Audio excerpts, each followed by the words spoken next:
Now, I want to give you a number of different reasons why we need the cross at the center, why nothing else must ever be allowed to take the place of the cross in the church in general and in our own lives in particular.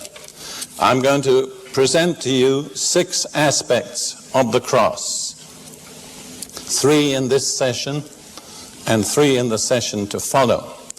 First of all, let me explain, for the benefit of possibly some people who are confused, what I mean by the cross. I realize for people with certain backgrounds, the cross is a piece of wood or metal that they hang around their necks or that they put on the wall of the church. Now, I want to say I am in no sense criticizing that. I can perfectly accept it. In fact, in some of the circles in which I move in strongly anti-Christian social environments, I always am glad to see somebody with a cross around their neck, because it has a lot to say in that environment. But when I talk about the cross, that's not what I'm talking about.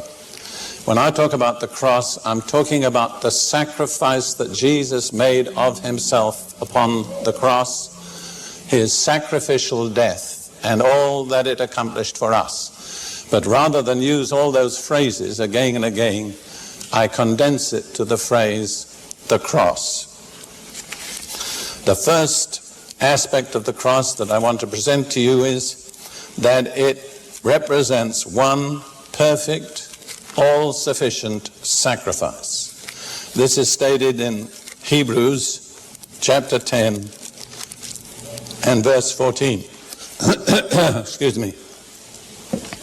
For by one sacrifice, he, that is Jesus or God, for by one sacrifice he has perfected forever those who are being sanctified.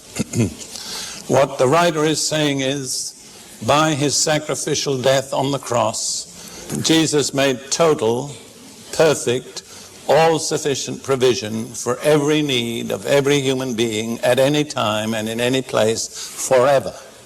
He never would have to do it again. If you read the preceding verses, the writer is contrasting the priests of the Old Covenant with Jesus as the priest who offered himself as a sacrifice. And he says about the Old Testament priests, they never sat down. They always remained standing because their job was never finished. They could offer any number of sacrifices, but always another sacrifice was going to be needed. But then he says about Jesus, but this man, after he had offered one sacrifice for sin forever, sat down at the right hand of God. Why did he sit down? Because he was never going to have to do it again. By one sacrifice, he had made total, perfect provision for every need of every human being. The nature of the sacrifice is prophetically described 700 years before it took place in the prophet Isaiah chapter 53, this great preview of the atonement of Jesus. Although Jesus is not named, he is the only one that answers this description. In verse 6, Isaiah says, all we like sheep have gone astray. We have turned every one to his own way. And the Lord has laid on him, that is on Jesus, the iniquity of us all. That's the problem of the whole human race. It's one thing we all have in common. We may be Europeans or Americans or Russians or Asians or Africans. Doesn't make any difference. This statement applies to all of us. All we, like sheep, have gone astray. We have turned everyone to his own way. We have turned our back on God and his requirements and gone our own way. And the Bible here calls that iniquity. That is a very strong word. I think the best, most helpful modern translation would be rebellion. God has made to meet on Jesus the rebellion of the whole human race. But that word that's translated rebellion also means the evil consequences and the punishment for rebellion. And that's why it is a perfect sacrifice, because God visited upon Jesus the rebellion of all of us, all its evil consequences, and all the judgment that was due to it.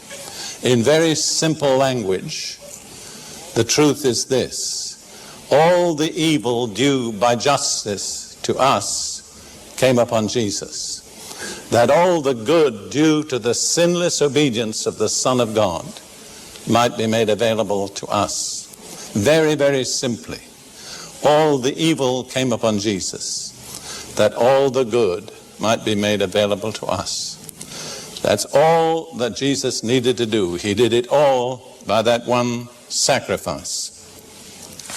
In Isaiah 53 verse 10, the prophet takes this picture one step further and says, "Yet it pleased the Lord to bruise or crush him. He has put him to grief. When you make his soul an offering for sin, he shall see his seed, he shall prolong his days, and the pleasure of the Lord shall prosper in his hand." There, incidentally, is a clear prediction of the resurrection of Jesus, because in the previous verses it has stated that his life was taken from him.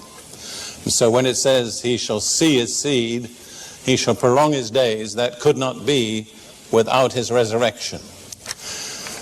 But it says there that God made the soul of Jesus the sin offering or the guilt offering for the entire human race. This is something that our human finite minds cannot really comprehend.